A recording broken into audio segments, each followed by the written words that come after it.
Okay, so we got some folks jumping on. Again, if you're watching live, go ahead and say hi in the comments. Let me know you're here, and then yeah, we'll get started. So hello and welcome. This is my monthly update for May of 2023. I used to do these weekly. I used to do my weekly Facebook Live. What am I doing? Hangout where I would jump on here once a week and hang out with you guys a little bit and talk about books, movies, and TV shows that I was enjoying, and then also give you updates on projects I was working on.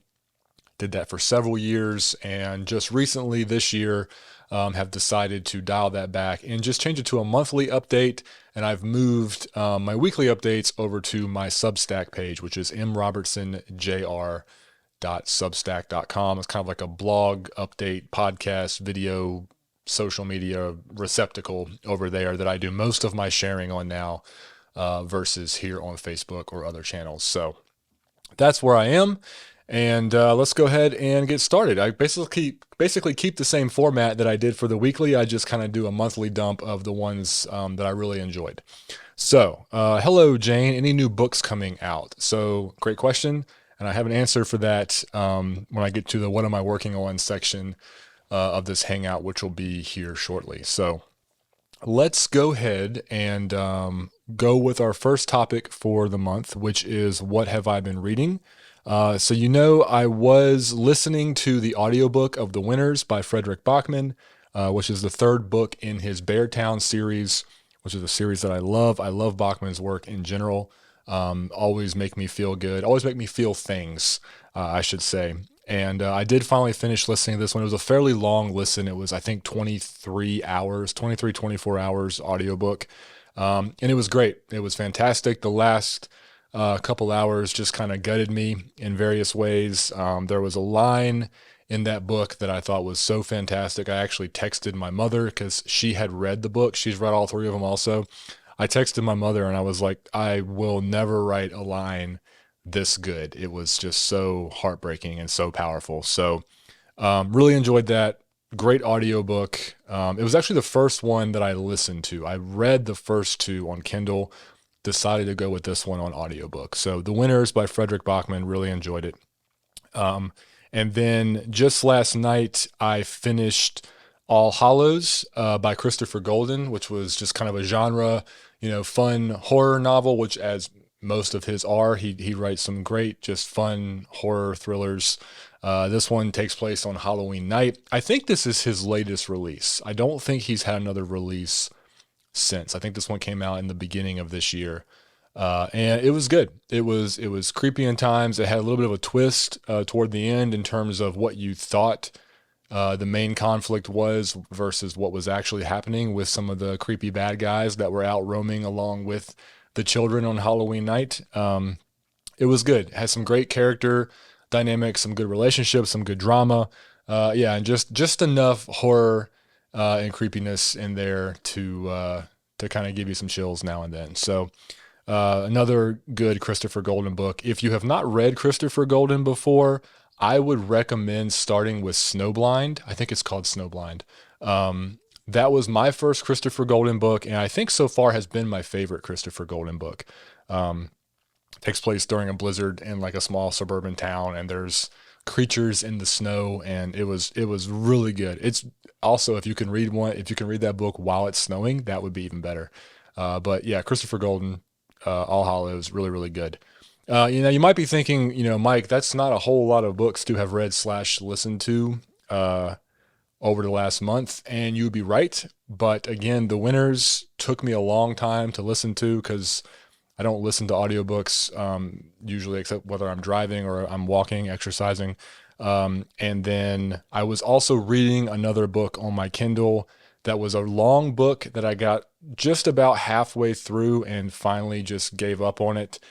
Decided it wasn't for me, which kind of disappointed me because it was a book that was recommended by an author that I really, really love. And it just wasn't jiving for me. And it started to feel like work versus enjoyment to get through it. So I backed away, and I wrote a little bit more about that over on my Midnight Coffee Substack if you want to know more. But yeah, so I kind of had a lot of my reading time occupied by a book that I ended up not finishing. But I am also have just started about a week ago, a little over a week now. I started listening to another book. I'm listening to For You and Only You by Caroline Kepnes. This is the fourth book in the Joe Goldberg series, or more popularly known, the You series, which was made into the television show on Netflix. Um, I love these books. My wife and I listened to the first book in this series, which is just called You, on a trip to Maine. Almost 10 years ago now. And I've actually listened to all of these audiobooks. I've not read the books themselves. I think that Santino Fontana, who does the narration for Joe, is excellent. And I just can't imagine consuming these books any other way. So this is the fourth book. I am about 5 or 6 hours, I think, into this book. So still probably within the first half of the audiobook, but I'm really enjoying it as usual. So that is what I am listening to now, and I have yet to pick a new Kindle book to start reading. I'll find one tonight before I go to bed. I think Joe Hart's newest book was a Kindle first reads for the month of April, and I just snagged it like right before the deadline. So I might read that. His last book, which was called Or Else, just won the, was it the Edgar Award? Yeah, I think it was the Edgar Award. Just won the Edgar Award for Best Original Paperback, which I read that book last year and it was really good. So I'm excited to read this one. Yeah, I think some other of you read Or Else while I was reading it or shortly after I was reading it. So I'll probably go with that. All right. So in terms of what I am watching, hello Tina, hello Audrey, hello Lorraine. Good to see you guys. In terms of what I'm watching, we'll start with TV. Succession is probably my favorite show on television right now. Love it. If it was all out at once, I would binge it probably in a night. I think it's an underrated show, not because it's the people that watch it don't think it's very good. I think there's just not enough people watching it compared to some of the other big blockbuster shows. But fantastic. I love Succession, and this show has, I mean, this season has been just some of the best television I've seen in such a long time. Everybody on there is just award worthy, and the plot this season has been just so tense and so great. So that's my favorite show on TV right now. I'm still watching the new season of Ted Lasso, which I'm enjoying because Ted Lasso is a show that I just don't feel like you could not enjoy. But I will admit that to me, this season feels weaker than the previous two. It's got some great moments, but it feels a little disconnected because I think there's so much they're trying to do in this season since it's supposed to be, I'm pretty sure it's the final season of Ted Lasso, and we have so many character relationships going on now. Um, it's not bad. It's just there's something to me that feels a little off compared to seasons 1 and 2, but I'm still enjoying it. So I mean, no complaints.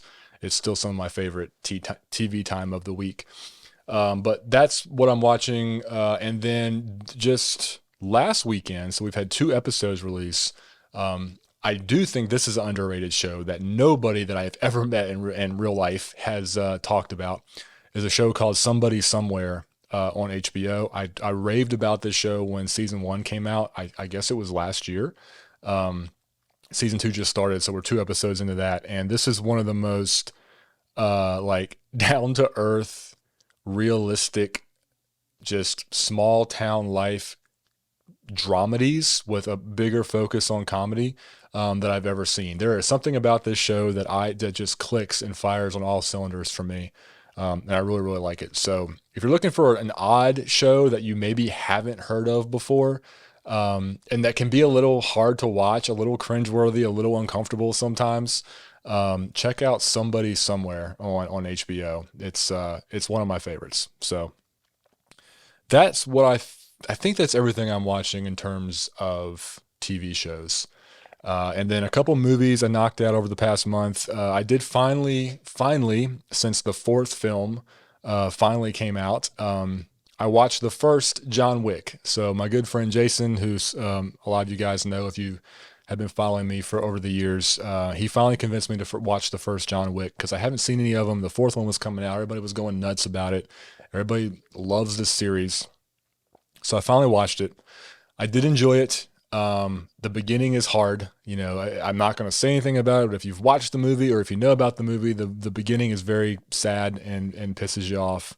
And is the one thing that to me is like a rule in fiction that I don't ever want to cross. And some of you that are on this call with me, I think we've talked about this in our fiction, how we never want to see this. We never want to read it. We don't like it. It happens at the beginning of John Wick and is the catalyst for this whole thing. But otherwise, it's a fun movie. It's a nonstop action-packed flick. I hear that all four of them are this way. I understand why it's so popular. I do want to watch the rest of them. I think it's interesting what they did with kind of building this entire world / ecosystem that assassins kind of operate in. That was kind of clever. But anyway, watch the first one. I enjoyed it. I also watched on a complete whim because you guys know I'm a huge horror fan. I watch a lot of horror movies. Obviously, I write, supernatural and horror. And I've discussed before how critics in general don't like a lot of good horror, and that a lot of mainstream audiences don't really seem to like or appreciate a lot of mainstream horror. And they like more of the in-your-face jump scare thriller type horror, or even sometimes, like the gory stuff for no reason, like the Saw films, which are not bad. Some of them are good, some of them are garbage, but horror usually gets underappreciated and just basically crapped on at the box office and by critics. So when Cocaine Bear came out a few months ago, and all of a sudden this movie that looked so ridiculous on the trailers and seemed like such a crazy premise started doing so well at the box office and started getting so much praise from mainstream audiences and critics that were like, oh, it's just fun. This is great. Popcorn movie. Yeah. Let's give it all the tomatoes and all the stars. I'm like, what's going on here? Like, this movie looks ridiculous. Why is this the horror movie that people have decided to focus on? So I had to watch it. I had to figure out what was going on. So I watched it at home, and it is exactly what I expected because it's exactly what the title says it is. It's about a bear who does cocaine and gets crazy and starts just, tearing people apart. It's got some humor. It's got, your B movie kind of gore to it and your body dismemberment. It's got a couple witty lines. It's kind of funny, but I don't quite understand why it got like all of the attention that it got. That was what is interesting to me. I still don't have an answer for it, but I watched it. I don't know if I can say, hey, everybody go watch this movie. But if you're looking for like a fun, mindless, just kind of, it's almost like a monster flick, honestly, with some humor. You can check out Cocaine Bear. You can watch it for free on one of the streaming services. I don't know if it's Hulu or Paramount or Peacock, one of those three. It's on there. That's how I watched it. But good cast. There's some good cast members in there. I don't know. I just don't get it. I enjoyed it. I thought it was cool. It was a fun watch, on a Friday night just to kind of, relax and decompress. But I don't understand why this is the movie that seems to have slid into the good graces of the horror critics. But whatever. And then just last weekend, I watched Infinity Pool. I rented this one through Apple. I've been waiting for this one to maybe come available to watch, as part of my other subscriptions, but it never did. And I had some time to kill this weekend. So I watched Infinity Pool for a number of reasons. Brandon Cronenberg directed this. So he's Big Daddy Cronenberg's son. So that was kind of interesting to see if he had, the same kind of directorial chops that his father does. It looked really twisted in the previews. I wasn't exactly sure what was going on, so I was intrigued by the visuals of the trailer. And also, it's got Alexander Skarsgård in it, who I love. He's fantastic. But more importantly, it has, I was just talking to my friend at work about this week on Monday when I got in. I think that it's got our new current queen of non-mainstream horror, and maybe even go mainstream, and that's Mia Goth. She's fantastic. She's a great actress. She was in Ty West's X last year, as well as the prequel Pearl. Both are fantastic. She's in the upcoming Maxine, which is another part of another movie in that kind of like trilogy. And now she's in Infinity Pool. She's in something else coming out, I think. She's got the look, she's got the vibe, she's got the acting chops. It's hard to explain, but when you see Mia Goth in these types of movies, you go, man, that girl was meant for these types of movies.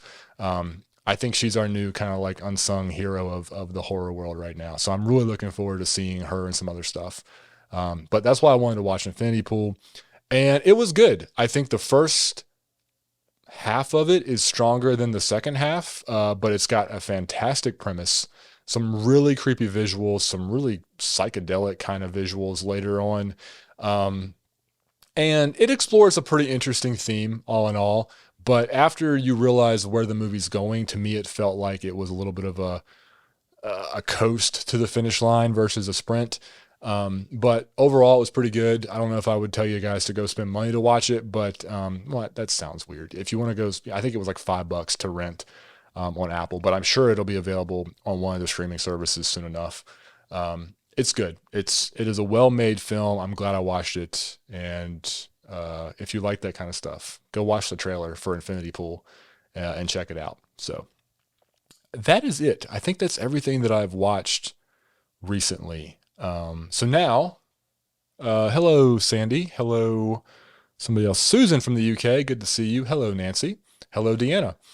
Have I checked out Rabbit Hole? Robert's asking. I have no idea what Rabbit Hole is, so no, I have not checked it out. Is that a show or a movie or a book? I don't know. So let's talk about what somebody was asking in the beginning is, do I have a new book coming out? So the answer is no, I don't have a new book coming out yet. But the good news is I have started writing a new book. So my last book was The End House that came out back in October. That was my haunted house book. Robert says Kiefer Sutherland. It's a movie on Paramount Plus. Okay, I'll check that out. I always like Kiefer Sutherland. He's pretty good. So The End House came out in October of last year. That's my haunted house novel. And I haven't written anything since long form. I did write 2 short stories. I wrote Christmas Tradition, which was a Christmas kind of like horror short story that I published back in December.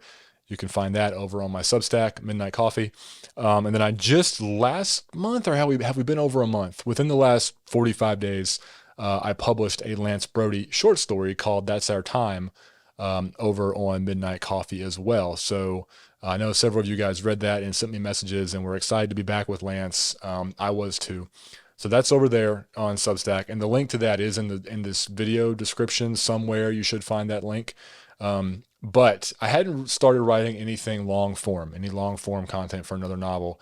I honestly didn't know what I wanted to write, what I was going to write. I was leaning toward Lance Brody.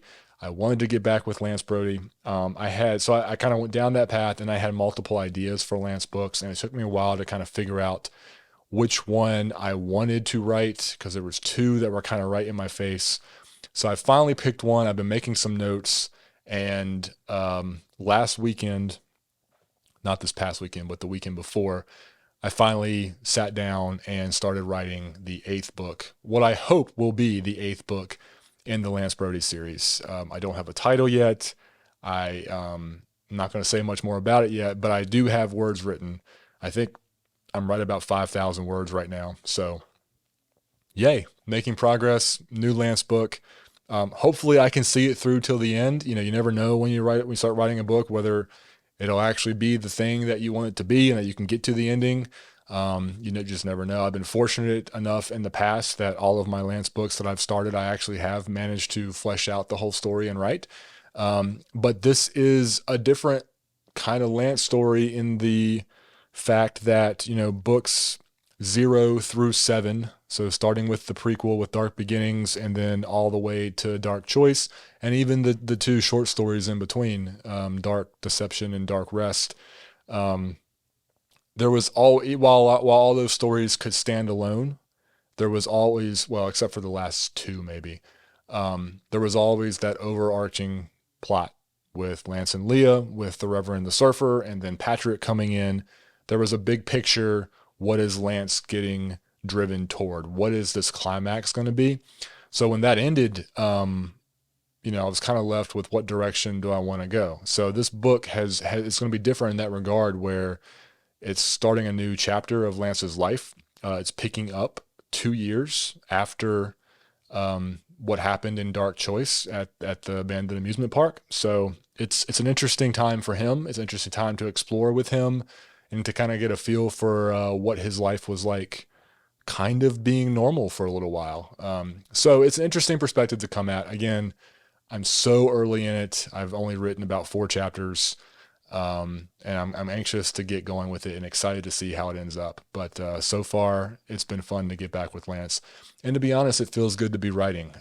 When I wrote both of those short stories last year, or one last year and one last month, it just felt good to write and to kind of flex those muscles again. So I think I'm ready to dive into another Lance novel. So hopefully it works out. We will see, and I will keep you guys posted. So again, links in the description if you want to go check out Substack to read those short stories, or just to get my weekly updates or anything else that I post over there. I do have a podcast that I can only record ever so